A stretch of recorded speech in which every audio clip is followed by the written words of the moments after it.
저는 2시간이 들어요. 2시간 준비만 1시간이 준비했습니다. 일제강점기입니다. 최근 나온 이상준 선생님 책과 그 다음에 우리 교육장님 현직 중앙 교육사 그 책에서 많이 참고하고 인용을 했습니다. 먼저 또 원장님이 하이라이트라는 또좀 그렇습니다.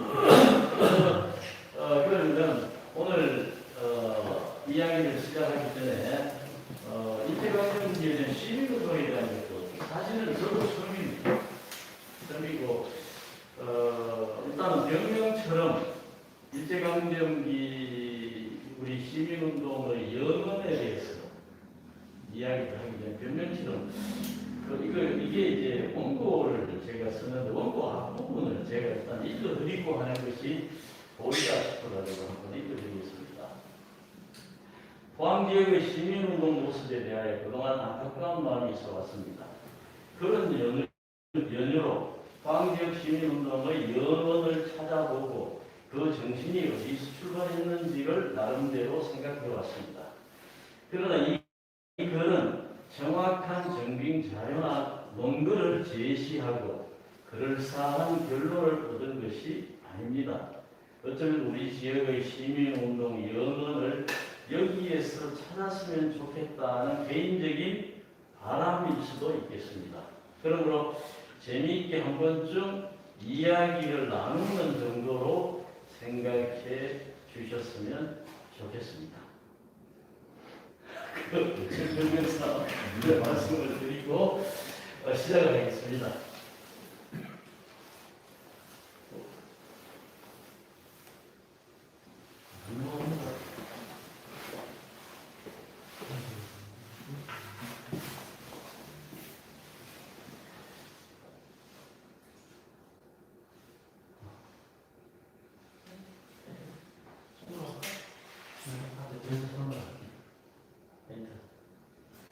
먼저 시민운동을 사전에서 찾아보니까 시민들이 자발적이고 자율적인 집단 행위로서 공익에 이바지할 수 있다고 믿는 특정 대안을 제시하거나 공익에 해를 끼친다고 생각하는 정책, 제도, 행동을 지구하고 다른 시민들을 대모하고 관계기관에 자극과 압력을 행사하는 포괄적인 사회활동이라고 얘기를 드렸습니다.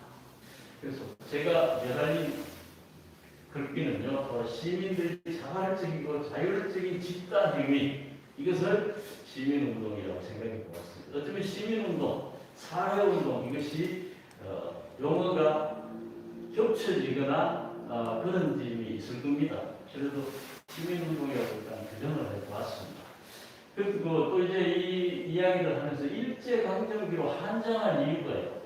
오늘날 말하는 일제강점기의 그런 시민운동이 양상도 단순하고 제가 접근하기가 용이했기 때문에 그렇게 잡았습니다. 오늘날의 시민운동을 잡아가지고는 제 능력으로는 감당할 수가 없겠다는 그런 생각이 들었습니다.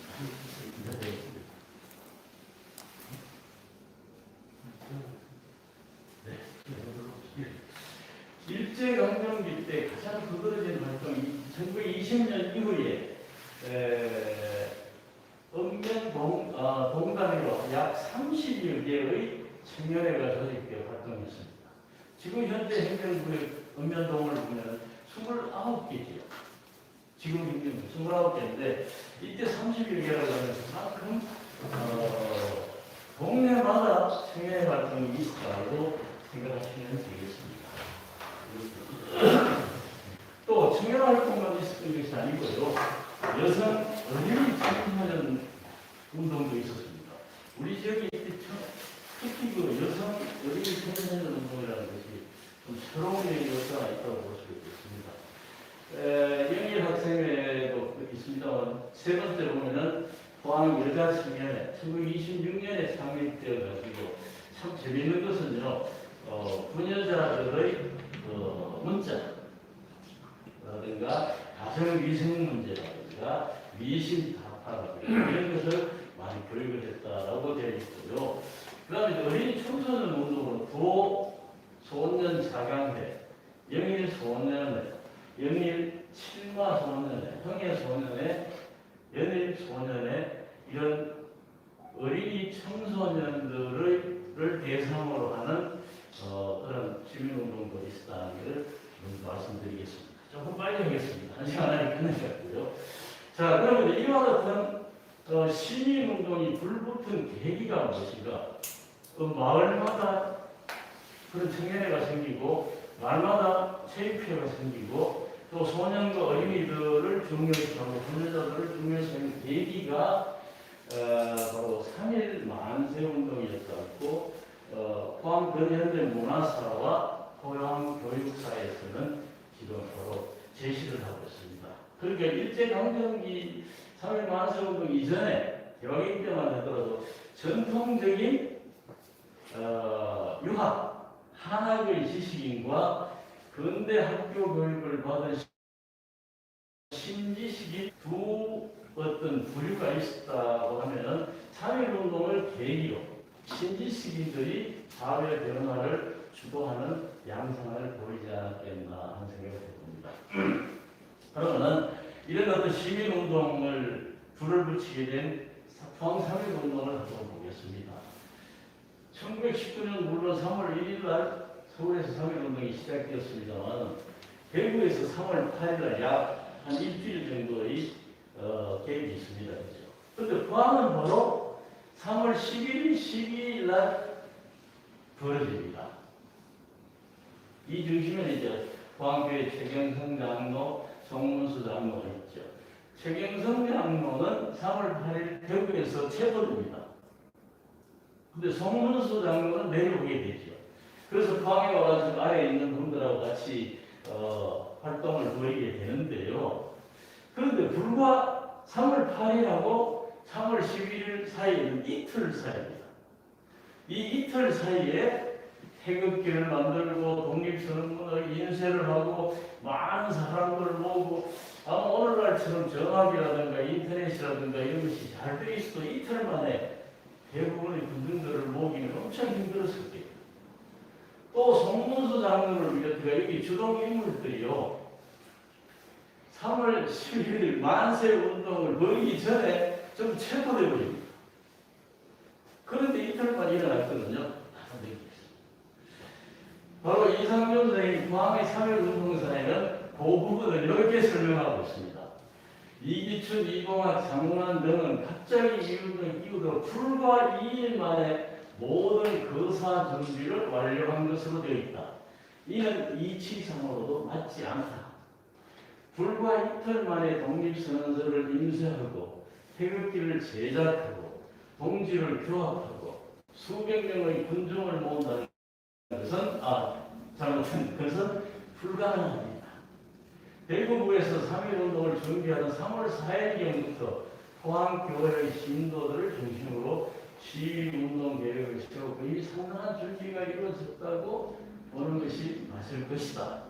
이렇게 주장하신 분이 바로 안에 계십니다. 저도 그것을 동의합니다. 주동하는 분들이 전부 그것을 체포되었어요. 그런데 요즘처럼 인쇄 기술이 굉장히 발달하고 장비나 기계가 있다 해도 이틀 만에 독립선언서를 인쇄를 하고 태극기를 만들고 못했고요. 이것은 벌써 3월 4일경부터, 안 그러면 3월 1일부터, 아니면 그 전부터 우리 지역의 어떤 독립에 대한 의식이라든가 의지를 갖고 있었다는 것이죠. 서로 알게 모르게 서로 눈빛으로라도 서로가 준비를 하고 있었다는 것입니다. 이 태극기라든가 독립선언서가 그 제1교회 지금 살아있는 장로님들도 기억하고 있더라고요. 교회 가면 광고상이 있잖아요. 목사님 설교하는 그 밑에 그 조그마한 화재가 일어났는데 화재가 일어나는 바람에 그 밑을 들어가 봤는데 그 태극기라든가 그때 독립선언서 인쇄하는 것이 그 밑에 그대로 있었다 그랬죠. 그런데 그 나라에서는 포항의 어떤 역사 자료가 될 수도 있는데 그걸 꺼내가지고 맨니어크를 임시고 갖다 버렸다고 버렸다고. 그 버리는 사람이 바로 최규 장로님이시라고 그런 얘기를 봤습니다. 여기서 그 다음에 또 어떤 일이 있었나? 그러니까 3.1운동 그 무렵에 창주면에서 일어난 일입니다. 미국 창주면 오늘 구경포이지요. 거기에 미국 창고 화재 사건이 일어났는데 그런데 그 방화범이 놀랍게도 현직 창조면장이었다. 이 당시 1918년에요. 일본에서는 살파동이 일어납니다. 살파동이 일어나가지고 그 사람이 모자라는 것을 보충하기 위해서 우리 그 조선 땅에서 많은 살을 수탈해 갔습니다. 아마 이 창조면에도 그 안강이라든가 흥해거리에서 생산된 쌀을 거두어가지고 싣고 가기 위해 가지고 그 창고에다가 아마 비축을 한 것이 아닐까. 그걸 이제 이 면장이 봤을 때는 굉장히 억울하고 분했겠죠. 자기도 조선인이니까. 우리 백성들은 굶어 죽고 지금 못하는데 그걸 전부 수탈해가지고 일본으로 지금 싣고 가려고 한다고 했으니까. 그래서 불을 질렀다 그러는데 이 오히려 이제 그 일제는 이 그 면장을 방화범과 그 다른 비까지 그 합쳐가지고 구속을 해가지고 하려고 하는데 장기 유림들이 이 면장 방화범이 면장의 구명운동을 벌이기 시작했다는 것이죠.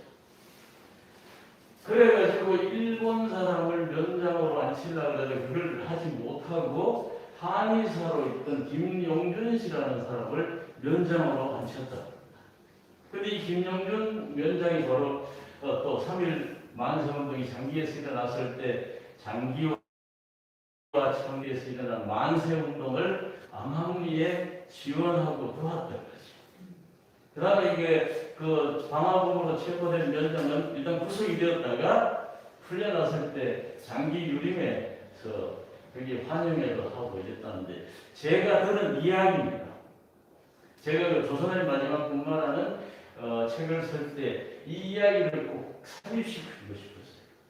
그래서 그 제 책에서는 면장이 불을 지른 것이 아니고 그 울포 노인이라고 그 울포 노인이 장기 그 창주면 사무소 살창고에 불을 지르는 것으로 그렇게 바꿔가지고 제가 묘사를 했습니다. 이런 걸 보면은 어떤 의미에서는 창조면장이라는 것은 친일 세력이었는지도 모르죠.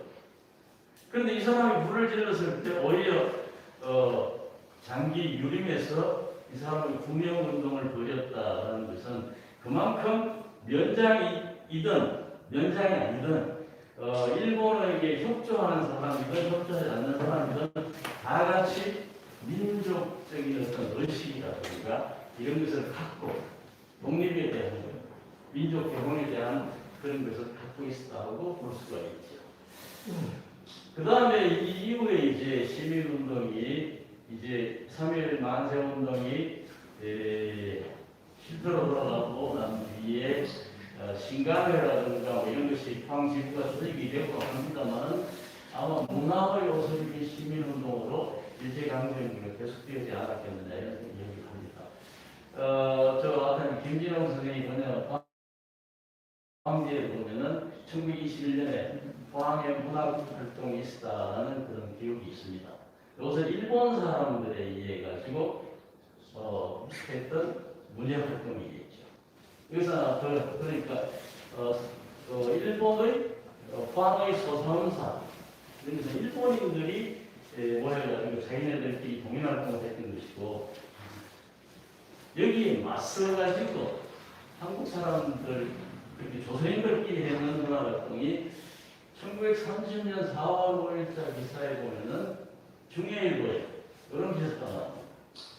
영국 포항에 거주한 몇몇 청년들은 지난 4월 1일 오후 1시에 시림촌사 임시사무소에서 시림촌사를 창립하고 동인제로 아래와 같은 부서를 개장한 다음 영시부 사업으로 동인, 역시 비평, 시림촌지 편집과 체험부 사업으로 시어 강의 등을 강행하여 시다운 시를 만들 것이라고 한다. 오늘날 통일활동은 똑같지요. 근데 우리 오늘날 통일활동보다 또 한 단계 앞서간 것은 번역사업까지 했다는 것이 번역사업까지. 이 기사에 따르면 이것이 동인을 만들고 그 부서를 조직하게 했는데 시립천서 사무실이 포항의 중정 457번지였다라는 것까지도 나옵니다. 근데 거기에 이제 성추영이라든가 김성호라든가 유성, 김기봉, 정남파, 음력호라는 분이 나오는데 이들에 대해 이들이 포항에서 어떤 활동을 했다는 것은 아직 찾을 길이 없어요. 틀림없이 아마 이들이 문화활동까지 했다는 보면 상당한 지식인들이었어요. 그렇기 때문에 이들이 그냥 문화활동만 했는 것이 아니고 다른 여러 가지 활동도 했을 것이다 하는 자료가 나오지가 않습니다. 그렇지만 일제강점기 속에서도 우리말, 우리 글, 우리 정서를 노래한 문학단체들이 포함해서도 나름 열심히 활동하고 있었다는 것을 알 수가 있습니다. 그 다음에 이제 포항 독서회 사건을 한번 보겠습니다. 이건 사진이 지금 김무성 씨 아버지 김용주 씨라는 분인데요. 1930년대 초에 포항에서 수산업을 하던 김용주 씨가 명학교를 인수를 해가지고 포항교회에서 하던 학교를 인수해가지고 도장을 맡아 활동했다 그러죠. 이 김용주 씨는 1904년생입니다. 1904년생인데 1923년에 포항으로 왔으니까 20살 때 조선 식산은행 포항 지점으로 부산산업고등학교를 나왔으니까 은행에 취업을 해가지고 왔는데 그 이듬해 24년에 영일청년회 지육부장을 맡게 됩니다. 그러면서 독서회를 조직하는데 이 독서회의 목적이 바로 옆에 파란 글씨로 되어 있습니다. 독서를 통한 민족의식과 독립정신을 고취하고자 하는 게 목적이라고 어디에 나와 있느냐면 김용주 씨가 80에 풍설 80년이라는 자서전을 냅니다. 그 자서전에 기록이 되어 있어요. 그러다가 1926년 5월에 독서회를 조직하고 모여가지고 책도 읽고 토론하고 하는 것이 일제 경찰에게 알려지는 바람에 저는 흥부가 되는데 검사분국으로 송치되었다가 5월 30일 김용주 씨는 바로 풀려나요. 그 풍설 80년에 보면 풀려난 이유가 직장이 확실하다고 해서 풀려났는데 김용주 씨가 이때 자기가 이제 자기의 그 상황을 깨닫게 되죠. 여기서 아무리 활동을 하고 식산양연행에서 승진할 수 있는 길이 없다는 것이죠.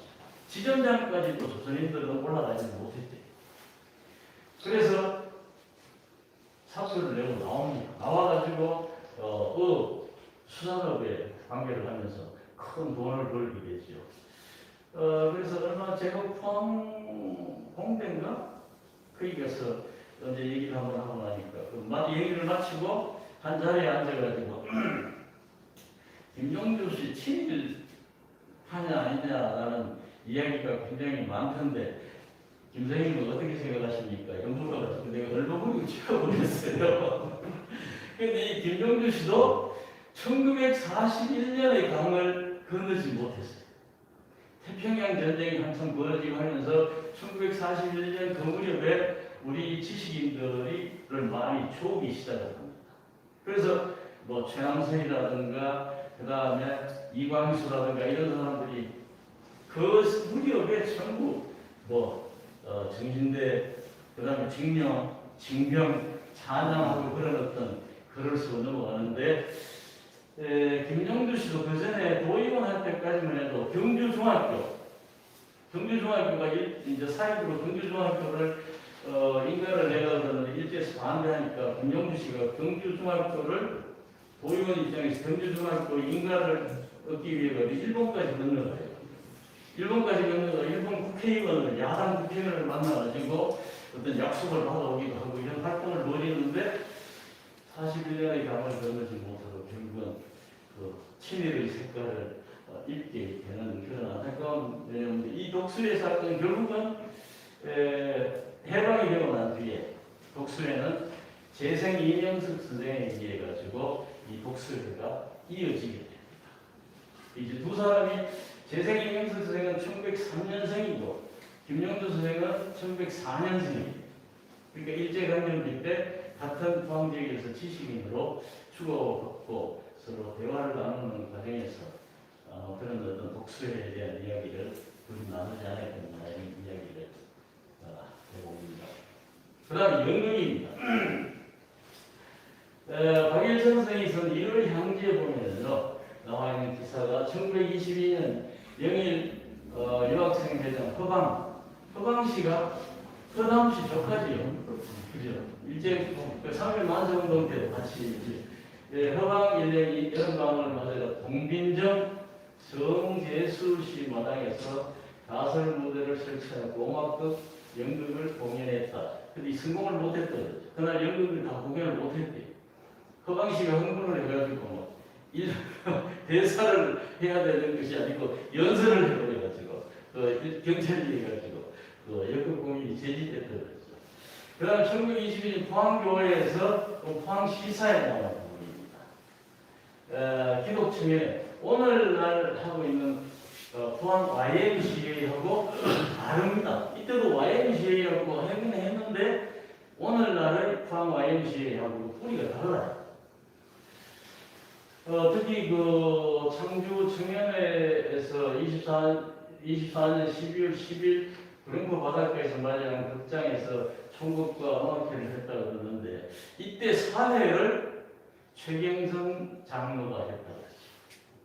최경선 장로는 대구에서 왔는데 바로 그 포항역 앞에 중앙상가고 쪽에 서점을 하는 분이에요. 서점.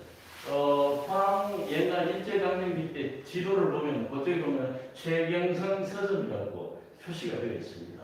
그러니까 일제시대 때 그 이제 서점을 할 정도였으니까 상당한 어떤 지식을 갖고 있었다고 볼 수가 있죠.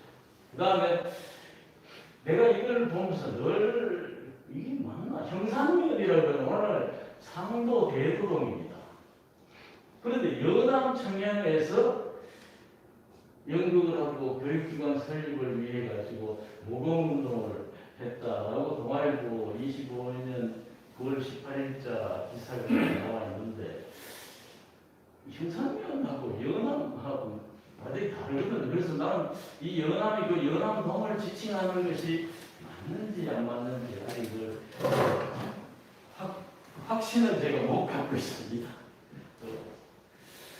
그 다음에 이제 포항에도 공연장이 있었죠. 오늘 보니까 뭐 중앙파출소 금방쯤 되는 것 같아요. 영일 좌하는 것이 바로 여기 있습니다. 영일 좌하고 있죠. 이쪽이 육거리가 좀 되고요. 육거리쯤 되고 이게 중앙상가쯤 되고요.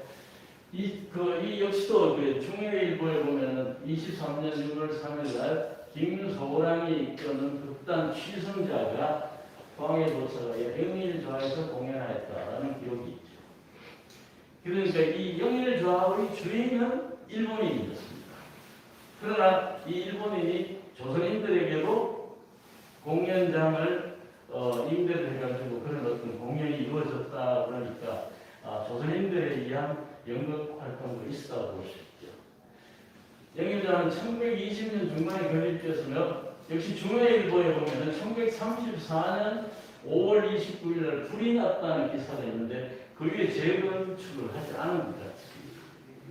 영사기에서 불이 났다고 전해지고 있죠. 또 이 영일좌에 관한 기사도 있을 뿐만 아니고 영일좌에 관한 논문도 한 편이 있습니다. 그 다음에 신당 김대정 선생과 이육사 선생, 청포도를 쓴 이육사 선생입니다. 제가 그 원고를 나중에 책자로 나온다니까 그 원고를 보시면 좀 더 구체적으로 나오겠습니다만 신당 김대정 선생은 일제강점기 때 YMCA 활동을 하셨어요. 청년 활동 운동을 하고 등산가이면서 그 기운이 슬라이 트럼본이라고 해가지고 보니까 음악 하시는 분들한테 보니까 슬라이드 트럼본이라고 이 기계 뺐다 넣다 하는 이 트럼본을 슬라이드 트럼본이라고 한다. 그 연주자가 있는데 광복일로에는 육거리에 포주부사라는 가게를 운영했습니다. 지금도 그 아트 육거리 극장이 있죠. 중앙아트홀 옆에 보면은 포주부사라는 가게가 있습니다. 그 포주부사라는 지금 하고 있는 주인이 바로 심당 김대정 선생이 데리고 있던 종업원이었습니다. 예, 그 심당 선생이 자기가 가게를 접으면서 그 종업원에게 자기 가게를 넘겨줬는데 이분이 이제 해방 이후에는 지역문화예술인 후견인 역할을 하고 YMCA 활동, 청년회 활동하고 이분 동생 되는 분이 유도 선수였습니다. 그런 유도 선수였다는 것을 알려졌는데 이 심당 선생이 이 청포도라는 시를 쓴 이육사 선생과 교류가 있었습니다. 그래서 1937년 심당 선생이 경주 37년, 38년을 경주와 포항에서 요양을 하신 걸로 되어 있습니다. 기록에 보면은 이 포항으로 초청하여 송도원과 오천 미술화 포도농원에서 안내하고 지친 심신을 위해드렸다라고 하는데 송도원이라는 것은요 송도 해수욕장입니다. 송도 그때는 해수욕장의 개념이 없고 하나의 공원을 송도원으로 불렀던 것으로 되어 있는데 이때 이육사 선생이 요양을 마치고 올라가가지고 청포도와 절정이라는 시 두 편을 포항과 경주에서 참작을 하십니다. 그래서 절정은 1939년, 청포도는 1940년에 문장지에 발표를 하게 됩니다. 그러면서 그 초도와 그때 여러 가지로 도와주셔가지고 내가 이런 작품을 쓰게 되었다는 것을 편지로 심당 선생에게 보냈습니다. 그 이야기를 심당 선생이 해방뒤에 한학부 선생한테 얘기하고 한학부 선생이 같이 손수익 박일혁 선생한테 이야기를 하고 있는데 안타까운 것은 그 편지가 남아 있어야 되는데 편지가 없다는 얘기예요. 그래서 호미곶에 우리가 청포도 비료를 세울 때 그 추진위원장이 하재영 시인이었습니다. 그 하재영 선생이 어디까지 가느냐 하면 육사의 그 집까지 갔어요. 그래가지고 육사 선생이 1943년에 돌아가셨듯이 해방을 못 보고 돌아가셨거든요. 그 돌아가셨을 때 그때 왔는 사람이 문상객들의 부의록을 보니까 거기에 이제 포항에서 문상 부의첩에 잡힌 사람, 포항 사람들이 여럿이 있었습니다. 그중에 김용주 씨도 등장을 하고 있기 때문에 포항 사람들과 교류가 많았지 않았는가. 이 선생이 특히 기계 이신애들하고 육사 선생하고는 친척 관계였기 때문에 기계에 자주 드나들었다라는 이야기를 하고 있습니다. 이 이야기를 하는 선생이 1975년에 있습니다. 시문학의 수필로 발표했을 뿐만 아니고 박영달 선생이 다방을 열 때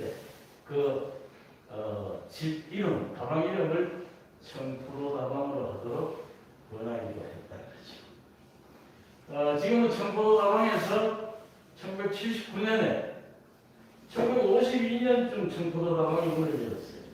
그 다음에 1979년에 아니다. 한 10년 정도 하다가 박영달 사진정으로 다방이 사진관이 되었어요. 이 앞에 나오신 분들은 그래서 그 사진관을 만들면서 이런 분들이 뭘 만들었느냐 그러면 흐름회라는 단체를 만들어요. 문화관 단체를 만드는데 흐름회의 창립 멤버들입니다. 바로 저 가운데 서 있는 분이 심당 김대정 선생님. 그 다음에 왼쪽에 계신 분이 하늘구 선생, 그 다음 서에 계신 분이 녹천 김중경 선생입니다. 포항에서 장학사 활동도 하시고 교장 교감도 하시고 경기 형국초등학교에서 퇴직을 하셨죠. 퇴직하실 때 그 퇴직 기념 수필집을 냈을 때 그 축하 기념회 때 제가 참여를 했습니다. 그다음 심당선생이고 그 옆에 분이 바로 이 다방 그린 박영자 선생, 추당 박영자 선생, 그 옆에 분이 손수익 선생. 이 5분은 전부 제가 직접 만나고 모셨던 분들이에요. 그래서 생생하게 가고. 그런데 이제 지금 중앙 우체국이죠. 우체국 저 뒤에 행템이라는 가게가 있습니다. 그 가게가 바로 청포도 다방차리입니다. 중앙상가에. 그러면 3.1 운동이 일어나고 이런 압박 가운데서 일제시대에 계속부터 시민활동, 사회운동이 일어날 수 있었던 힘은 어디서 온 것일까? 그걸 거꾸로 한번 추적해 가볼 필요가 있겠다는 생각을 했습니다. 먼저 저는 교육을 통해 가지고 더 힘이 생기지 않았을까. 아까도 말씀을 드렸습니다만은 전통적인 유학을 한 지식인과 새로운 근대식 교육을 받은 신지식인들 사이가 양립을 할 수 있었는데 사실은 그 이후에 일제강점기를 통해 가지고 새로운 교육을 받은 신지식인들이 뭐 이런 것을 주도했다고 아까 말씀을 드렸습니다만은 바로 이런 우리 지역에 자생적으로 일어났던 근대식 교육의 어떤 그런 결과가 아닌가. 호상학교가 1902년 5월에 상도동에서 세워집니다. 제가 상도동 출신이에요. 제가 어릴 때는 그 호상학교 자리가 우리 그냥 꽃밭으로 불렀어요. 자리가 굉장히 넓고 기와집이 있고 이랬는데 그게 그냥 개구멍바지를 우리가 기어다니면서 놀기 좋아하고 놀고 다녔는데 내가 나중에 철이 들어서 보니까 그것이 학교 자리였습니다. 최익수라는 분이 그 손자 되시는 분도 그 교육장까지 하셨어요. 손자 되시는 분도 교육장까지 하셨는데 이때 모집했을 때 학생 수가 약 50명쯤 되고 국어, 상술, 국어, 일본어를 가르쳤는데 참 대단한 것은 일제 일본어를 외국어로 가르쳤다는 것이죠. 일본어 교사는 누구냐 그러면 니시지마 히로시라는 분이었는데 양이랐습니다. 여행을 포항으로 와가지고 돌아다니는데 이분을 잡아다가 일본어 교사를 시켜요. 그러니까 포항에 상륙한 최초의 서양 의사였다고 전해지고 있습니다. 서양 의사라고 전해지고 있죠. 그런데 모든 운영비라든가 이런 것을 최익수 선생이 지급을 하고 봄에 보리 한 대, 가을에 벼 한 대를 학생들이 부담하도록 했는데 그것도 교사들의 뭐 생활비 다 충당한 것이 아니고 교사들의 그 생활에 지원하는 보조하는 형식이었죠. 그냥 전부 무료로 가르치면은 어떤 교육에 대한 그 관심이 없어진다고 생각을 했겠죠. 이것이 1909년에 강제로 폐교가 되고 이 학생들은 전부 연일 학교로 옮겨가야 됩니다. 옮겨가야 됩니다. 이게 근대식 교육은 민족 교육이고 그래 하기 전 일제히 가지고 강제 폐교가 됩니다. 그런데 일본에 있는 사람들이 공립 학교를 설립하지 마셔가지고 근대 교육을 사립학교가 이제 각 작은 소단위 읍면 같은 데서도 나타나기 시작하는데 1910년 전후에 설립된 포항의 사립학교를 보면 포상학교가 이제 1902년에 있었고요. 사립광남학교가 오늘 연일초등학교입니다. 의창학교 오늘 흥해초등학교고요. 천일학교가 오늘 청하초등이고 장명이 장기고요. 광흥 성남, 광흥이 성남입니다. 그다음 방교회 학교가 있었고요. 이같이 1910년 전후해가지고 이같이 우리 민족의식이 자발적으로 거의 독지가 되기 해가지고 마을에서 틀을 내고 학교 짓는 것도 하는데 제가 그 족장에 축복초등학교 그 지금 폐교가 됐어요. 그게 그 노인들 말씀이 축복초등학교까지는 그 뭡니까 일본 말로 부르말로 우차 수레가 들어오지 않았대요. 그래서 저 면소재지에까지 나무라든가 목재라든가 이런 것을 가져다 놓으면 그걸 전부 사람 힘으로 축복 초등학교까지 지금 현재까지 옮겼다. 그리고 그만큼 이제 자기 자녀라든가 이런 교육에 대한 열의가 굉장했다고 볼 수 있죠. 이러한 결과가 어떤 민족의식이라든가 시민운동의 어떤 바탕이 되지 않았는가 그런 생각을 해봅니다. 그 다음에 이 기독교 전례를 우리가 빼놓을 수가 없는 것이요. 기독교라는 것은 지금은 이때 기독교는 참 사회를 걱정하고 나라를 걱정하고 했는데 요즘은 오히려 기독교가 사회의 걱정거리가 되고 있습니다만은 이때 근대식 문물을 들여온 것이 기독교였습니다. 민족 계몽을 실시한 것도 기독교였습니다. 학교를 설립하고 야학을 하고 연극이라든가 이런 걸 통해서 민족 의식을 북돋우고 했는 것이 기독교였습니다. 이와 같이 기독교가 이상준성이 있은 그 포항의 3.1운동사에 보면은 기독교가 포항 3.1운동의 중심이었습니다. 그런데 1919년 이전에 설립된 학교를 보면요. 포항교회가 1905년, 오늘 제1교회입니다. 1905년에 세워졌는데, 근데 포항 제1교회를 포항의 모교회라고 그러는데, 저는 이것을 부정하고 싶습니다. 포항교회 설립보다 1년 앞서가 설립된 것이 1904년에 대로교회였습니다. 포항교회는 설립자로 선교사 안의와 선교사가 세웠고, 대도교회는 맹의와 선교사가 세웠습니다. 그런데도 포항교회의 담임이 누구냐? 바로 대도교회를 세운 맹의와 선교사였어요. 그리고 교회를 이끌었던 조사가 누구냐? 서성호 집사였는가 있는데 그분이 대도교회 출신인데 나중에는 포항교회의 교회를 맡게 됐습니다. 쭉 지나가겠습니다. 빨간글로 된 괴동교회인데요. 괴동교회는 1904년도 아니고 1905년도 아니고 1902년에 설립되었어요. 이거 한국 교회사에 나옵니다. 이건 선교사가 세운 것이 아니고요. 우리 사람이 세운 거예요. 오늘 가톨릭이 200년 전에 외국인 선교사가 와서 한 것이 아니고 독자적으로 이 땅에 가톨릭이 세워졌다는 것이 굉장히 자랑으로 생각합니다. 괴동교회도 마찬가지입니다. 이 땅의 사람이 스스로 선교사 힘을 받지 않고 교회를 세웁니다. 그런데 이 괴동교회에서 그 사람이 전도해가지고 인도한 사람 중에 박문찬이라는 사람이었어요.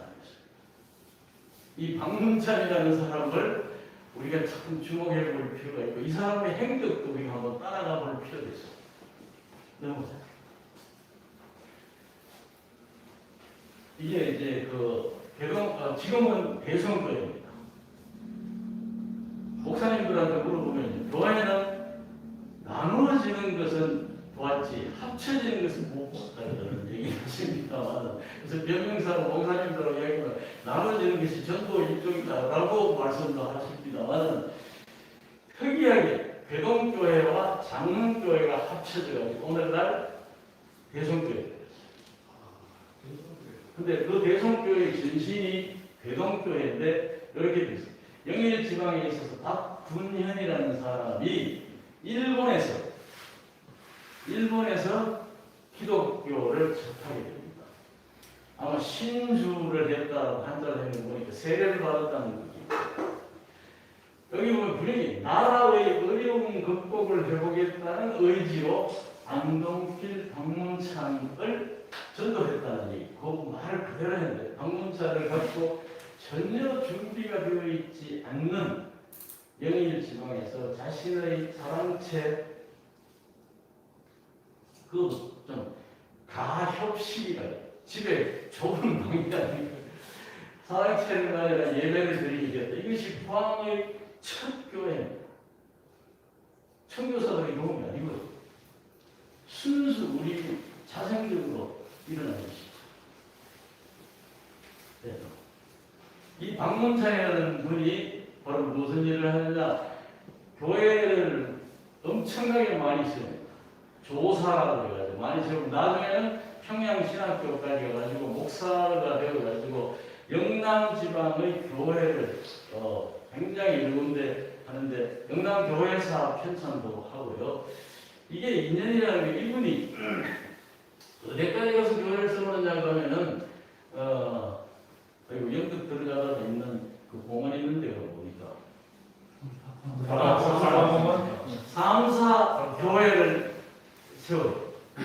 삼사 교회를 세워 누가 하고 세우느냐 그러면은 바로 이제 지금 이배공 씨 할아버지하고 재생 이명석 선생 아버지하고 같이 삼사교회를 세웁니다. 삼사교회를 세우는데 교회를 세워놓고 영수를 이제 이대웅 할아버지가 하죠. 자기는 내려와가지고 또 한 사람의 목사가 한 교회만 담당하는 것이 아니고 한 사람의 목사가 여러 교회를 담당할 수밖에 없고 이때는 교육자도 모자라니까. 그래서 흔해 교회 목회를 하고 있는데 재생 이명석 선생이 12살에 가출을 하요. 가출을 영덕에서 걸어가지고 흥해까지 왔는데 배고픈 거 지쳐가지고 십자가만 보고 찾아갔는데 바로 그 집이 박문찬 목사가 있는 교회. 그런 것들 이렇게 그 교회라는 것이 한 덩어리처럼 이렇게 지역적으로 한 사람의 얘기가 교회가 있으니까 교회들이 서로가 협조가 되고 한 덩어리가 되었다고 볼 수가 있겠죠. 이와 같이 이제 일제강점기 내내 반일 항의에 나선 민중들의 저항이 지속화할 수 있었던 것은 단순히 3.1운동에서 만 비롯되었다고 볼 수가 없습니다.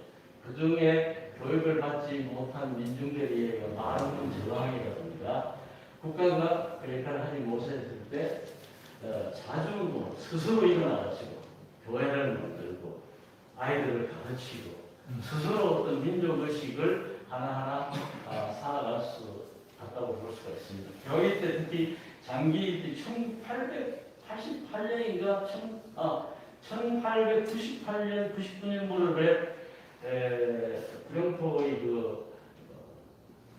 그러니까 구룡포 개척자가 이런 겁니다. 도가와 야사무로, 도가와 야사무로가 목포 쪽에 자리를 잡으려고 했을 때 이때 처음에는 성당을 끌고 가지고 잡아가지고 가져갔는데 그렇게 불편하니까 차츰 이제 자리를 잡기 시작하니까 장기에 있던 청년들이 나서가지고 그 사람들을 몰아내기 위해서 하고 심지어는 도가와 야사무로의 목포리 정포를 공격해가지고 정포를 파괴하기도 하고 이런 일이 있었죠. 그것이 외세에 대한 저항, 외세를 몰아내겠다는 그런 의지들이 굉장히 스스로 자주적으로 일어났다고 볼 수가 있죠. 이제는 국가는 국가로서의 역할을 전혀 할 수 없으니까요. 포항에 자리 잡고 있던 나가다니 각계 사부로 등 일본인들도 자기 스스로 위협을 느끼게 되니까 일본군 포항 주둔을 청하기도 하고 그러다가 포항 지정면에다가 영일군 군청을 끌고 오기도 하고 그러지 않았겠습니까? 군청에 오면은 경찰서가 오게 되고 경찰서가 오면 각종 관공서가 오게 되면 자기네들의 어떤 신변에 생활에 대한 어떤 편의도 있지만 신변 보호에 대한 일도 하지 않을 겁니다. 그래서 이처럼 개화기에도 국가가 역할을 못했을 때 우리 지역 사람들은 스스로 자기의 민족 의식을 깨우쳐나갔다고 볼 수가 있겠습니다. 그 중에 하나가 이제 저도 거꾸로 하는 의병 활동인데요. 최세영 의진입니다. 우리 집 대표적인 의병진인 최세영 장황문 의진도 사실은 문벌이나 사대부가 아니었습니다. 정말로 이 두 분의 활동도 보면은 민중들의 자발적이고 자율적인 행위로 밖에 볼 수가 없습니다. 농고 실기에 보면은요, 최세영 의병장이 장황문 의병장보다 한 3살 정도가 많아요. 공은 태어나면서 재주가 뛰어났고 그것이 그 어려움을 많이 당하여도 구차하지 않았고 나이가 들면서 학업에 더욱 열중하였다. 농고 실기에 나오는 분들이 스스로 깨우치는 거예요. 스승이 따로 있는 게 아닙니다. 또 자기 조상의 어떤 큰 벼슬을 했거나 그건 양반 대대로 큰 양반 가문이나 지 땅을 많이 가졌구나 그런 건 아니에요. 장흥문 의병장에 대한 그 생애 기록 중에 한 부분입니다. 경남도 선생님이 기록한 걸 옮겨왔는데요. 공은 어려서부터 기계와 도량이 비움하고 재미가 뛰어나서 환하게 통달을 했다. 충효는 물론이며 애국심 또한 투철하였다. 성장함에 따라 기울어져가는 구분을 매징하여 원근 동지들과 서로 사귀며 시사를 나누고 후구에 대한 논의를 하면서 기회를 기다리고 있었다. 뭐 누구에게 배웠 어느 문중 출신이다. 자기 아버지가 무슨 벼슬을 했다. 자기가 무슨 판사나 했다는 거 아니에요. 두 분 다 대학이 의병인데 을미 의병과 을사 의병 두 분 다 두 분이 두 차례 의병에 다 동기합니다. 근데 두 분의 어떤 그냥 흑수들이에요. 흑수. 최세윤 의병장은 아전이에요. 아전. 흥해가 오래. 그러니까 이 지역의 시민운동은 그야말로 스스로 일어났다는 거예요. 이들의 활동이 비록 목적을 이루지는 못했지만 지역민들에게 민족의식을 깨우치고 자주적인 임무의 필요성을 알아내는 데는 크게 기여했다. 이렇게 신분에 구애받지 않고 나라가 어려울 때 백성이 힘들 때 기꺼이 나서서 주어진 일을 감당할 수 있었던 바탕에는 평등사상, 오늘 대동세상에 같은 거 원금 만들어 놓고나 이제 이상하더라고요. 요새 이재명 씨보다 대통령을 해가지고 그랬는데 내가 얼마 전에 대동세상에 대한 청소년 소설을 쓰고 발표했는데 그 편집팀에서 그 소의 이름이 대동이었는데 그걸 누렁이로 바꿔버렸더라고. 작용하지 않았을까 우리 지역에. 그냥 불쑥 어느 날 최세윤이 태어나고 어느 날 불쑥 장흥문이 나오지는 않았을 거라는 것이죠. 그러니까 서울의 지시를 받은 것도 아니고 대구에서 만세운동을 일으킨 사람들이 대구 포항으로 몰려와가지고 이틀 만에 포항의 3.1 만세운동이 일어나지 않았다는 것이죠. 이 지역에 그런 어떤 바탕이 있을 것이죠. 그래야 대동세상을 꿈꾸는 지역 환경이 그렇게 조성되어 있지 않았을까. 이 지역이 바로 해월 최시영의 고향, 최시영의 포항입니다. 최시영 선생은 1964년 3월 10일 최재우가 순도하죠. 그래서 숨어 들어갑니다. 어디로 들어가느냐 그러면 건곡이라는 신광 마을 그 안쪽에 건곡이라는 곳에 숨어 들어가는데 1년 뒤에 수은 최재우의 생일을 맞아가지고 첫 법설을 펼치는데 첫 법설의 주제가 평등 무차별의 법설입니다. 여기도 있던데 장사들이 바로 그 주제가 뭐냐? 사람은 하늘이라 평등이요 차별이 없나니라. 사람의 임의로서 귀천을 가하는 것은 곧 천의를 어기는 것이니 제군은 일체 귀천의 차별을 철폐하고 서성의 것을 개선하기로 맹세하고 이때 평등 무차별이라는 게 능지처참들 죄지요.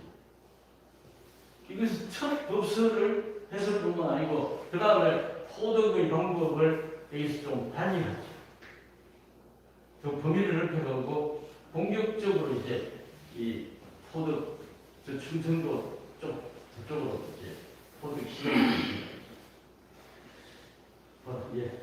이거요 마법별가는 옛날 목욕탕 옆에 있는 말씀이고요. 최세윤의 동학 관련설이라고 있습니다. 농고실기 법례에 보면은요, 영인 제3회 동학당이 봉기했을 때 소모장 운운하였는데 공은 평소에 동학과는 아무런 관련도 가지지 않았으므로 그 말미에 해명하였으니 보는 자는 상부하시기 바랍니다.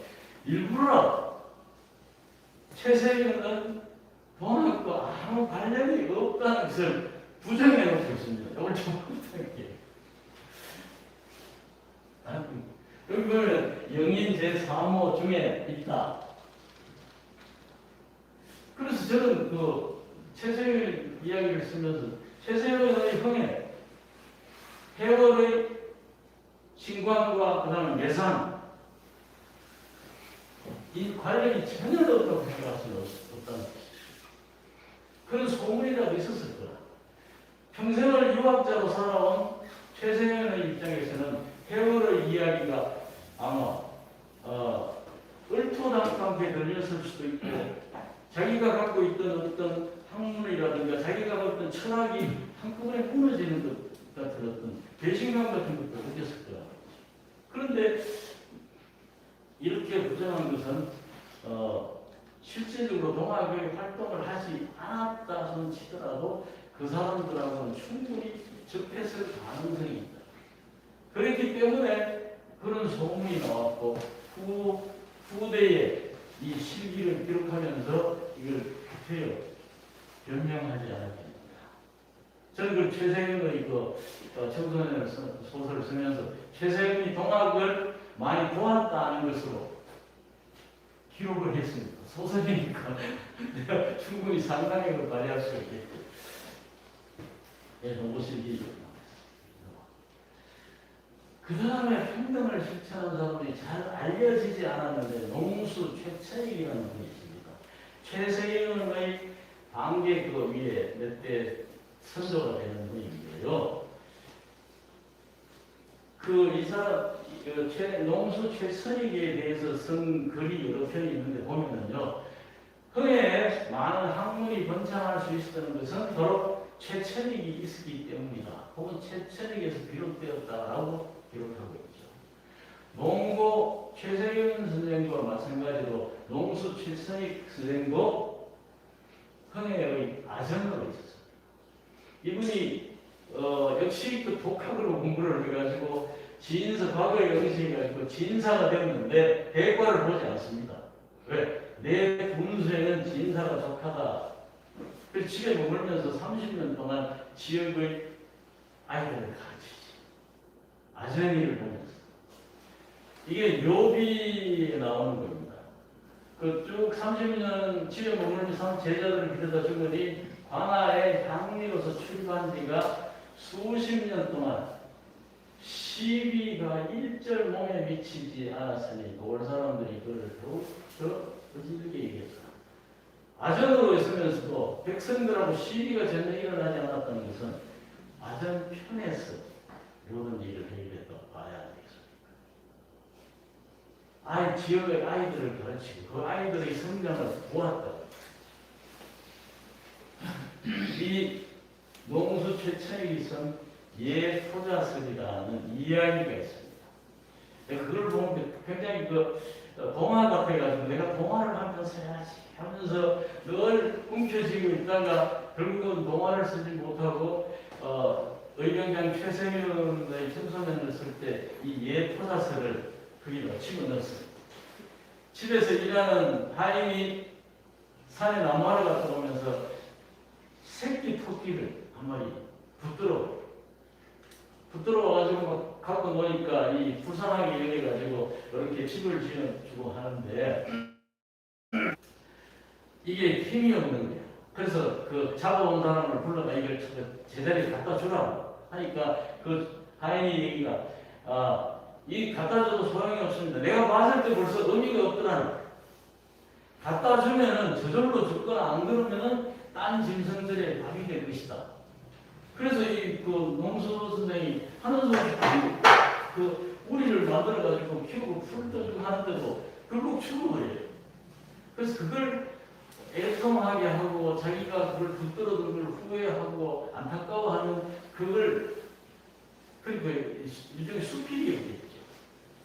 살았는데 그 속에 보면 굉장히 어떤 생명에 대한 존중심, 경외심 같은 것이 담뿍 들어가 있어요. 그래서 어떤 인간적인 면, 그냥 토끼새끼 한번 죽은 놈들 그냥 갖다 그런 틀에 갖다 돌리면 되는데 그걸 안타깝게 생각하고 근로습관을 다시 한 생명에 대한, 한 인간에 대한, 자연에 대한, 아마 해월의 경천, 경물, 경인 이 사상과 맞닿아 있지 않는가. 옆에 있는 그림은 용전에 있는 농수 선생님의 무덤입니다. 예.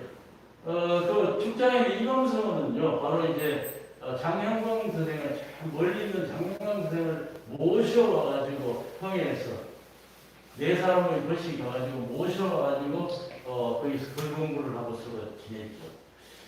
장기 중림성은 그렇습니다. 그렇죠. 송시열 선생이 유배를 왔을 때 오도전이라는 사람이 그 선생 밑에 가서 글을 배우고 나중에 오도전을 긍정내가 그 글을 배우는 사람들이 모여가지고 중림서원을 만들어가지고 오늘 그러니까 글을 함께 나누는 것이죠. 학문이라는 것이 자기 혼자만 하는 것이 아니고 배워서 출세하는 것이 아니고 배워서 함께 나누는 것이죠. 해월 선생도 그렇고 농수 최천익 선생도 그렇고 그 다음에 장흥문 의병장 최세윤 여기 있는 이방서원의 설립 축림서원의 설립도 어떤 학문이나 자기의 의지나 자기 모든 것을 함께 나누는 그것이 바로 대동세상이 아니겠습니까? 대동단결이 아니고 네. 이런 어떤 2시간짜리 1시간만 맞추는 되게 바쁜 이런 것이 또 거슬러 올라갈 필요가 있다는 것이죠. 이게 이때 된 것입니다. 우리 시대 삼국유사를 쓴 이전 스님이 원종이 몽골의 침입에 의해 가지고 강화도로 수도를 옮겨가지고 강화도에 가 있을 때 이제 그 무신들은 전부 쫓겨가지고 남쪽으로 가버리고 원종이 고려를 제대로 한번 만들어 봐야 되겠다. 그동안 무신 정권 때문에 왕이 왕답지 않았잖아요. 그래서 남해에 계시는 이련스님을 모셔옵니다만 이련스님이 거기 계시다가 도저히 희망이 없으니까 다시 왕에게 간청을 해가지고 다시 지방으로 내려갑니다. 지방으로 내려갔을 때 가장 먼저 들린 것이 포항 오산 영입이죠. 왜 오산에 오셨을까? 저는 그 오사에 해공 스님과 원효 스님의 흔적이 있습니다. 해공 스님과 원효 스님의 그런 향기를 맡기 위해서 오시지 않았습니다. 오사의 첫 이름은 항사사죠. 항사라는 것은 항하, 겐지스강을 항하라고 하죠.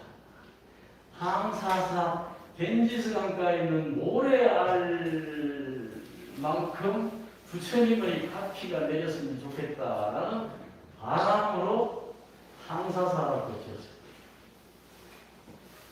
나는 바람하시고 가지고 그 가에 진짜 모래가 있는가 싶어 봤더니 모래가 전부 그거만 계단을 만들어가지고 난리더라. 그런데 배를 타고 나가보니까 그 건너편에 겐지스강의 동쪽편이 전부 모래입니다. 그 겐지스강의 모래알처럼 많은 부처님의 가피가 내리고 모래알처럼 많은 신자들이 모여들었으면 싶은 그런 것들입니다. 바람으로 함사사라는 이름을 지었는데 해공과 원효스님 두 분이 그 냇가에 가서 서로 장난을 치고 똥을 누고 난 뒤에 이름이 뭐로 바뀌어버립니까? 오사로 바뀌어버립니다. 그죠? 저는 어느 불교 학자들이 그래서 이 글을 읽으면서 와 맞다. 그 학덕이 높은 그 두 스님이 해공고 원효 스님이 뭐 할 일이 없어가지고 내 거에 엎드려가 똥을 사고 내 똥이다 네 똥이다 그랬겠습니까? 그죠? 그것은 바로 부처님의 고귀한 것 귀족들에게만 통하는 그런 한자 투성이의 고담 그런 어떤 이야기가 백성들에게는 전혀 높여들지 않는다는 것이죠. 백성들에게 부처님의 말씀을 백성들의 말로 가르치고 싶었겠지. 바로 그 얘기입니다. 그래서 신라의 불교가 귀족 불교에서 바로 원효 스님에서부터 대중불교로 내려갔죠. 원효 스님도 스스로 파괴를 하잖아요. 머리를 기르고 친구와 꽹과리를 치면서 무용을 치면서 장바닥으로 돌아다녔죠. 이런 스님이 그러니까 탐사사라는 그런 갈등하고 그런 어렵고 복잡한 그런 말보다는 차라리 백성들이 그냥 쓰고 있는 똥 이야기를 통해 가지고 부처님 말씀을 백성들에게 가르치고 싶었죠. 그 이름이 오사입니다. 그래서 대양스님이라든가 배숙스님, 대공스님, 원효스님 이런 분들이 모여들었던 곳이 바로 오사관입니다. 이런 스님도 바로 고려를 구할 수 있는 길은 형식에 치우쳐져 있는 고려의 불교보다는 이런 분들이 가르치던 불교를 통해서 이야기를 하고 싶었죠. 그것이 바로 우리 지역 오사가 영일이라는 지역이 바로 대중불교의 시작이었고 요람이었다고 볼 수 있죠.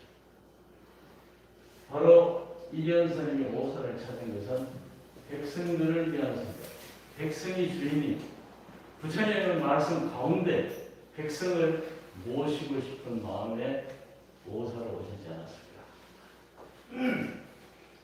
네. 연호랑 세원을 공부하겠습니다. 우리 이상규 선생님이 연호랑 세원이니까 논문을 쓰는데 제가 오늘 엉뚱한 얘기합니다. 연호랑 세원의 삼국유사에 나온 글 그대로 옮겨봤습니다. 위에 이제 아달라왕 판례에 한 기준 없었습니다. 하루는 연호가 바다에 나가 해조를 따고 있는데 홀연히 바위 하나가 나타나더니 바로 해가지고 이견스님이 해설을 해줬어요. 바로 속에서는 물고기 한 마리였다고도 하더라. 바위라고 하는데 어떤 사람은 물고기라고 하더라 이런 얘기. 일본으로 가버렸다. 이를 본 그러니까 그 나라죠. 나라 사람들이 말하기를 이는 범상한 사람이다 아니다 하고 왕으로 세웠다. 또 바로가 나왔습니다. 이제 이현 선생님의 의견입니다. 일본 제기를 살펴보면 정으로 왕이 된 신라 사람이 없다는 것이죠. 그래서 뭐라고 나왔습니까? 이는 변두리의 조그만 지역의 왕이고 진짜 왕은 아닐 것이다. 이게 이현 선생님의 의견입니다. 네. 그 다음에 세월은 남편이 돌아오지 않는 게 이상해서 가서 보니 남편이 벗어놓은 신이 있었다. 그 신이 있는 바위에 올라갔더니 그 바위가 전과 같이 여전 일본으로 갔다. 그 나라 사람들이 놀라고 이상하게 여겨 왕에게 하였다. 부부가 서로 만나게 된 그녀를 귀비로 삼았다. 여기까지만 했어요. 그 이해는 이제 신라에 빛이 없어져가지고 뭡니까? 연호랑이 해초를 따라 바다에 나갔어요. 어부입니다, 어부. 그렇죠. 저 깊은 바다 심령으로 내려가서 노동을 한 거예요. 가장이라는 무게 때문에. 세월여도 보겠어요. 저녁이 되어가지고 남편을 기다리는데 남편이 돌아오지 않는 거예요. 그래서 남편이 언제 오나 하고 남편이 일하는 곳으로 나가고 왔을 거예요. 남편은 보이지 않고 남편이 벗어놓은 신발이 있는 거예요. 우리가 바다 속에 들어가면 신발을 벗잖아요. 내가 밭에 일하고 불량포장이고 신발 가게에서 자만을 하나 사려고 하니까 신발 가게 아줌마가 나한테 이렇게 물어. 아저씨 바다 일합니까? 땅에서 일합니까? 그냥 밭에서 일한다니까. 그러면은 자만을 딱 맞는 거 가져가시. 그럼 내가 바다에서 일하면 어떤 거 가져가요? 큰 걸 가져가요. 바다에 들어가서 혹시 일하다가 위급할 때 그냥 발을 털면 장어가 쑥 벗길 수 있도록 가져가요. 그러니까 신발을 벗어놓은 것은 뱃일하는 사람들의 일반적인 여기까지 보면은요 우리의 일반적인 부부하고 똑같습니다. 그렇지. 남편은 아침에 일찍 일어나가지고 일하러 나가잖아요. 공장으로, 농가처로, 바다로, 일터로 나갑니다. 저녁에 되어서 그 아내는 남편이 오기를 대문 밖에 가서 기다릴 수 있고 동구 밖에 가서 기다릴 수도 있고 그래도 하면 일하는 곳을 찾아갔겠죠. 지극히 예사로운 가정, 지극히 예사로운 부부의 모습입니다.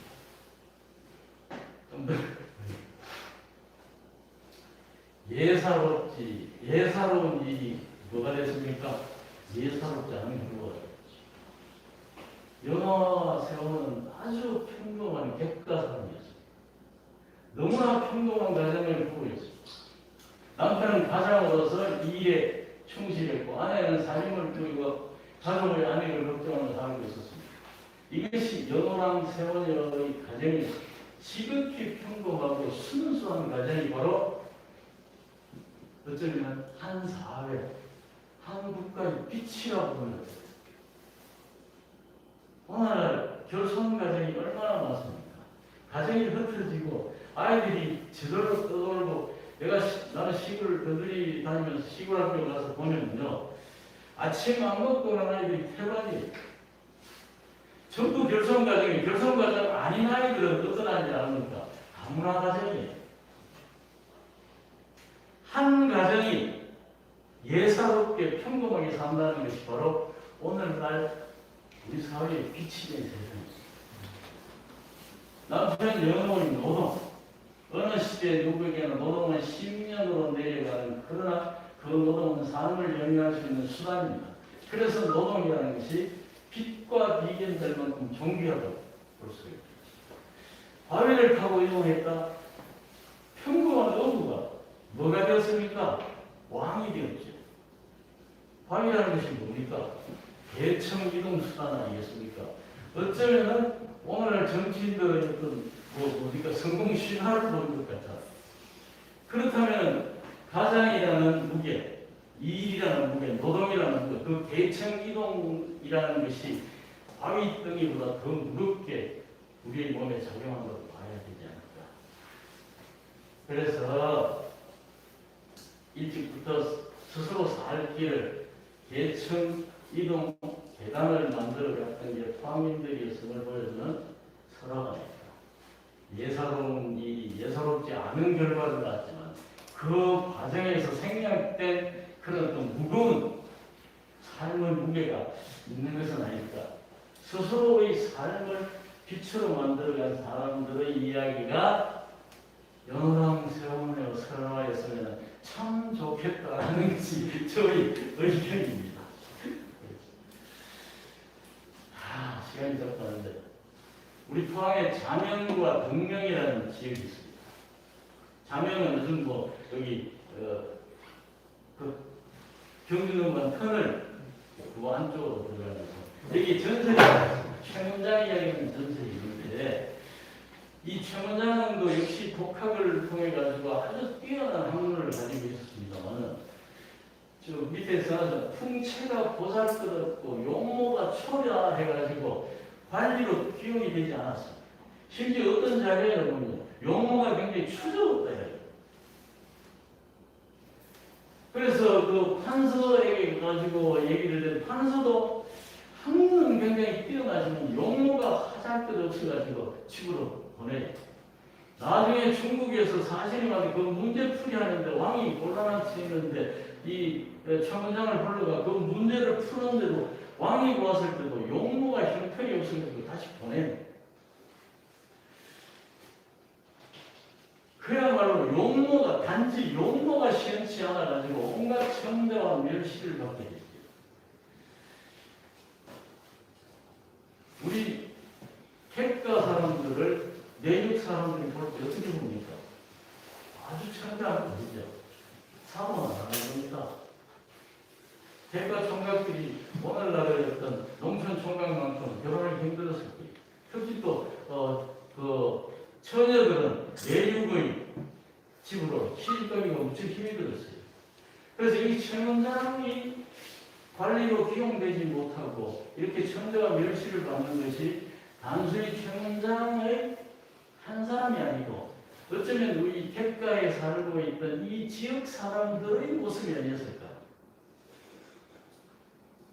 그래서 등명이라는 것은 등잔을 내려 든다는 얘기예요. 자명이라는 것은 스스로 밝은 길을 찾아간다는 것이에요.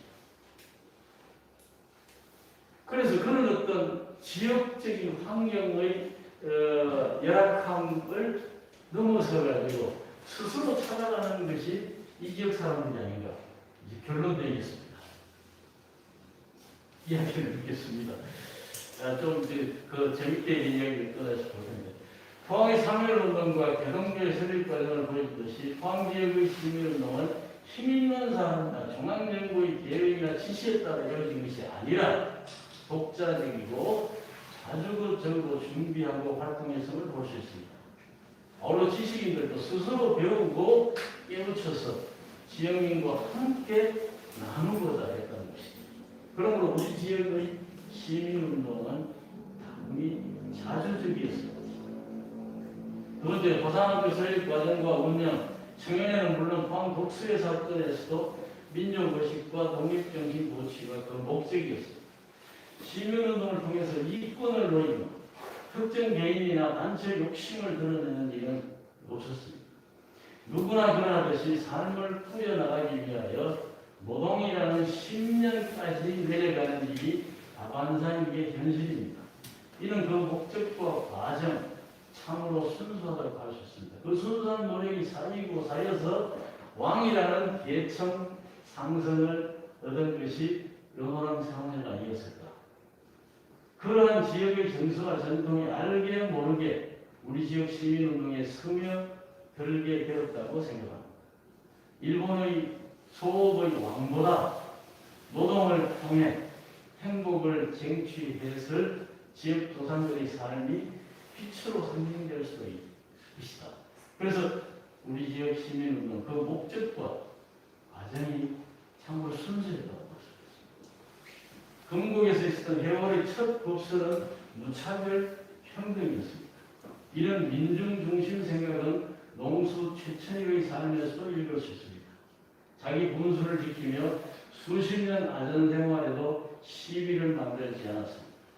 귀족 불교를 버리고 대중 불교를 선택한 해공 원효스님, 이를 흠모하고 지지한 이련스님, 이런 분들의 가르침이 내린 곳이 바로 내린 곳에서 그 영향 안에 있지 않았다고 할 수가 없을 겁니다. 그리고 우리 지역의 시민들은 그 중심에 민중이 존재했다고 볼 수가 있습니다. 오늘 저는 대도 쪽에 수년 전에 뺑가리를 치고 그 할머니들을 이끌고 포스코 본사까지 가고 이러던데 지금은 잠잠하던데 그 할머니들은 지금 어떻게 잘 건강하게 잘 사시는가 이런 생각을 갖고 있습니다. 시민운동이 그렇게 돼서는 안 되지. 환경운동하는 사람들이 감옥에 안 간 사람이 별로 없을 거예요. 시민운동하는 분들이 거의 시의회나 도의원 정부로 자리하고 그분들이 노동운동하던 사람들이 시의원, 도의원하고 그분들 중에 빌딩을 갖고 있는 사람들도 있고 이렇다. 그것은 이와 같이 우리 포항 지역의 시민운동의 정신과는 완전히 배치되는 그런 거라고 볼 수가 있습니다. 그래서 이걸 통해가지고 우리 지금 현재 일어나고 있는 시민운동이 반성과 새로웠던 대안을 가졌으면 좋겠다는 그런 생각으로 이야기를 만들어 보았습니다. 와, 20분 넘었는데 끝까지 들어주셔서 고맙습니다.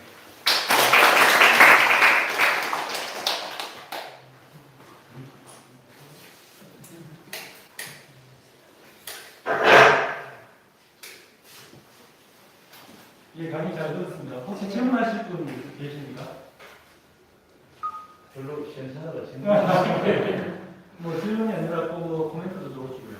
저는 뭐 개인적으로 굉장히 좋았습니다. 통망라되었다는 느낌이 강했고요. 오늘 또 오신 분들이 또 작품의 저서를 또 다 갖고 계신데 그 저서도 우리 많이 인용이 된 걸로 봐서 정말 이제 한 시간에 저희 시간 좀 재밌는 게 좀 아쉽고 죄송한 만큼의 방대한 양을 잘 정리해 주신 것 같습니다. 그리고 마지막에 현재의 시민운동과 우리 순수했던 포항의 시민운동을 비교하면서 그 현재의 문제점을 지적해 주는 부분에 있어서는 여러 생각하게 하는 그런 내용이었던 것 같습니다. 뭐 혹시 다른 분들 질문하실 분이나 코멘트해 주실 분 계시면 말씀해 주시죠. 오늘 연화 세원도 저렇게 해석하시는 것 제가 유심히 봤습니다. 예, 거의 잘 들었습니다.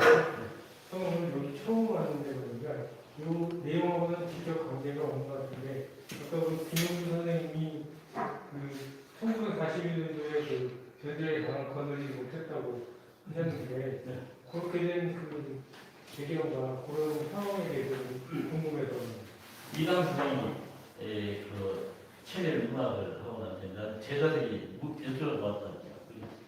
미당 수장 대답이 워낙 능글능글한 정말이었어요. 나는 일본이 망할 줄 몰랐다.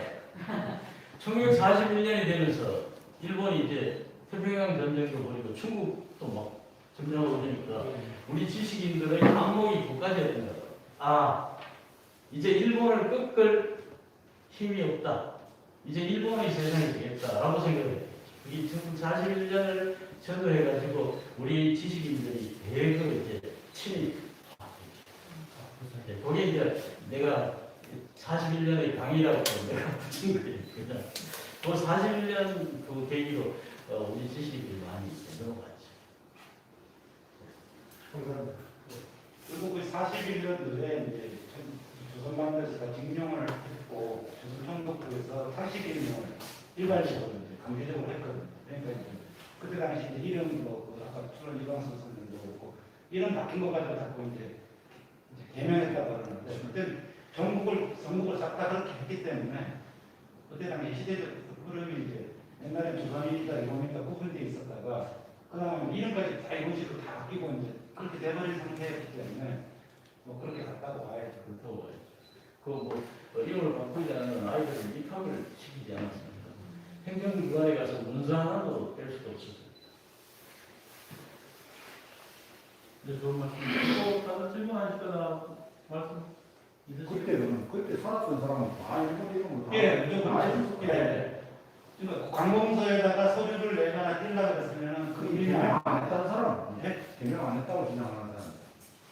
그럼 아주 산골에 살아가지고 그런 게 없었거나 그랬을까.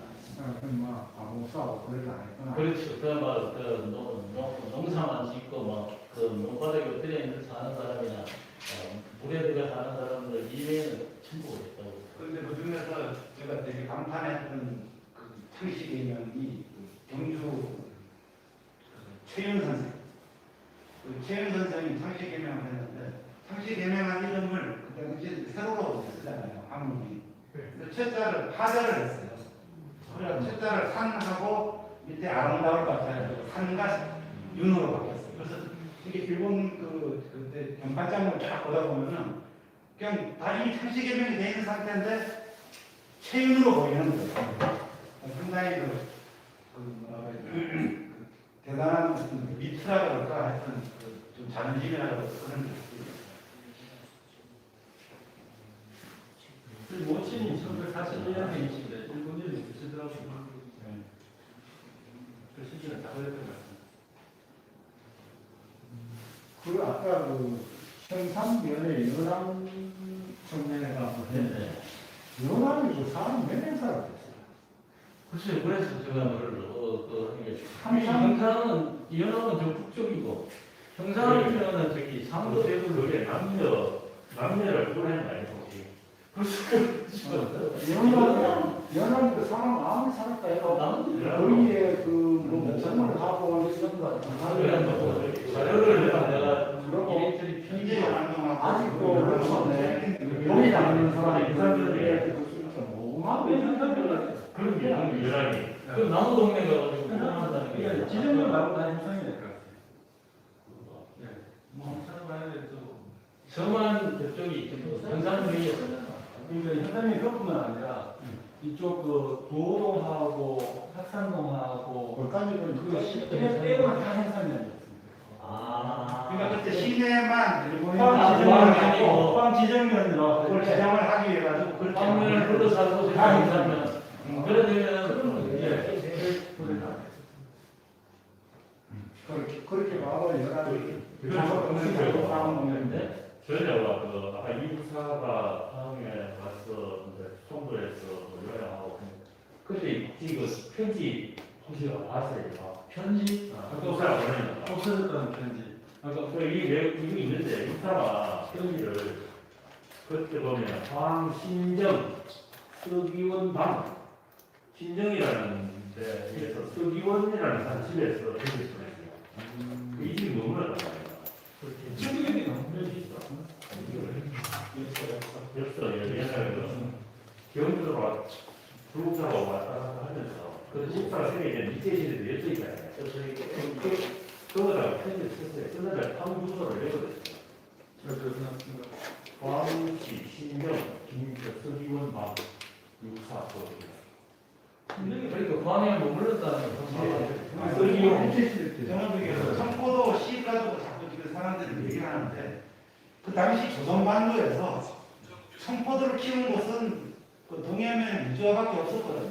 그러니까 그 자기가 보지도 못했던 걸 가지고 육사가 청포도를 시를 쓰려고 그러면 우리 그 포항에서 그 포도 농장밖에 풍경만이 나왔어요. 청포도라는 게 탄생을 안 한 거예요. 그리고 뭐 논쟁의 여지가 없는데 사람들이 포항이 있었다 없었다 뭐 이거를 어떻게 얘기하는 편지를 읽고. 아까 모사가 그 항산이잖아요. 모사가 있는 데가. 그 유래가 뭐 동네 유래가 아까 괜찮은 그뭐 절대로 항사 항산이 얘기를 항산이 다른 그렇다고 알고 원래 보통 절 있으면 전리가 동해가 보통 전리를 따라가고 그래서 지금 항산이라고 이게 그 유래가 전리는 옛날에는 뭐 시사를 전공을 했지만 항산사라는 절이 있었던 동네다 해서 항산이 그 동네 사람들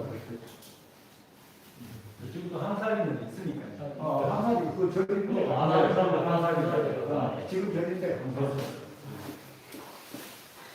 오늘 뭐 질문과 대답보다는 거의 아바지 청년 세미나 같습니다. 나라 분야에 대해서 또 관심도 많으시고 저희도 있으셔서 굉장히 그렇습니다. 전부 전문가들 이야기하고 굉장히 끌었다. 바로 검색이 됐는데 그래도 굉장히 새로운 시각과 아주 좋은 시간이 된 것 같아요. 실패 연구회하고 폴로몬하고 이게 이제 저희 주체가 되어 있고 오늘 초보신 분이 계셔서 저희 배경도 설명드렸습니다. 매달 4월달부터 해서 12월달에 끝나고 이제 2달 정도 남았고요.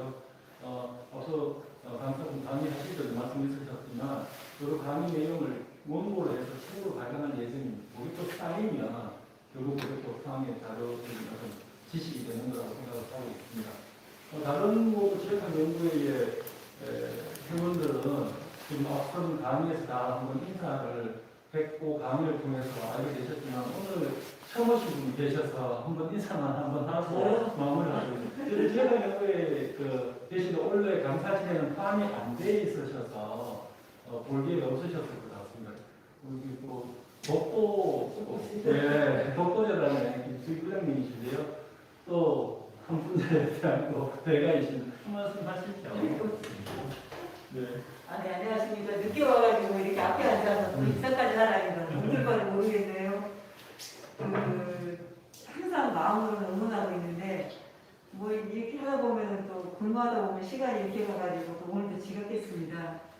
앞으로 또 이런 자극적인 모습을 보고 있다니 그 이제 빠지지 말고 참가하겠다는 좀 뭐라 그럴까 그런 마음도 생기고 그래서 앞으로도 잘 부탁드립니다. 감사합니다.